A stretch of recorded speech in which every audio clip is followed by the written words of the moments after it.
Hello friends, back to my channel. আশা করছি তোমরা সকলেই ভালো আছো, আমিও খুব ভালো আছি। তো আজকে ঘুম থেকে উঠেছি অনেক সকাল, কিন্তু ভিডিওটা এই মাত্র শুরু করছি। তো এইদিকে দেখো, আমার মা আলুটা কাটতে বসে গেছে। ঠিক আছে, আমরা মুড়ি খাবো, তো কী দিয়ে মুড়ি খাবো বলো? আজকে ভাবলাম আলু ভাজা দিয়ে মুড়ি খাবো, তাই মা আলুটা কেটে দিচ্ছে আর আমি এদিকে আলুটা ভেজে নেবো। তো কড়াইটা গরম করে আমি কড়াইয়ের সমস্ত কিছু ধুয়ে আলুটা ধুয়ে নিয়ে চলে এসেছি। তো চলো আলুটা ভাজতে দিয়ে দিই।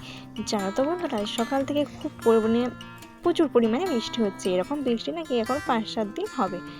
জানি না কবে বৃষ্টি থেকে আবার রোদ দেখতে পাবো, জানি না। বৃষ্টি থামবে, তারপরে আবার রোদ্দুর হবে।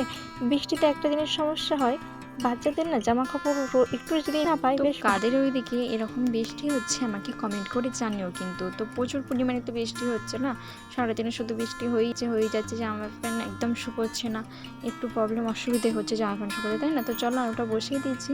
তো এই দেখো, এইদিকে না মা ভাত বসিয়ে দিয়েছে, ভাতটা ফুটো ধরে গেছে, একটু জলটা নেমে গেছে, আমি ঢেলে দিলাম। তো দেখো, এদিকে আমি বড়মশাইকে বলেছিলাম যে সার্পো শেষ হয়ে গেছে, সার্পো নিয়ে আসবে। বড়মশাই একটা সার্পো নিয়ে এসেছে, তো এটা তো নাকি ওটা ফ্রি পেয়েছি। তো একদিকে ভালোই হলো, এটা কিনেছিলাম মেয়েকে স্নান করানোর জন্য। তো এখন তার মেয়ে তো ছোটো, তাই এটাই হয়ে যাবে, যখন বড় হবে তো তখন এটাই স্নান করাবো, তাই না? তো এইদিকে দেখো আমার মুড়ি সাজা হয়ে গেছে। চলো আলু ভাজাটা কতদূর হলো একটু দেখে নিই, দাঁড়াও।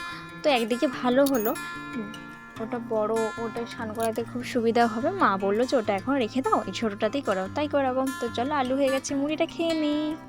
তো বন্ধুরা দেখো, আমি মুড়ি টুড়ি খেয়ে নিয়েছি। তারপরে একটু রোদ্দুর দিয়েছিল, মানে বৃষ্টিটা থেমে গিয়েছিলো, আমি জামা প্যান্টগুলো একটু রোদ্দুরে মিলে দিয়েছিলাম। তো রোদ্দুর থেকে জামা কাপড়গুলো আমি এখানে তুলে নিচ্ছি। রোদ্দুর যদিও নেই, আবার বৃষ্টি আসবে, বৃষ্টি একটু থেমেছিল একটু, মানে তো বন্ধুরা এই বৃষ্টি বাদলের দিনে আজ হয়েছে আমাদের চিকেন, তাই না? তো এই চিকেন দিয়ে গরম গরম ভাত একদম জমিয়ে খাওয়া দাওয়া হবে, তাই না? তো এরকম চিকেন দেখে লোভ সামালতে পারছি না আমি আর আমার বড়মশাই। তাই কি বলছি, বড়মশাইকে বলছি আমায় এক পিস দাও, আমি একটু খেয়ে দেখি। বড়মশাই বলছে চলো আমরা দুজনেই খাবো।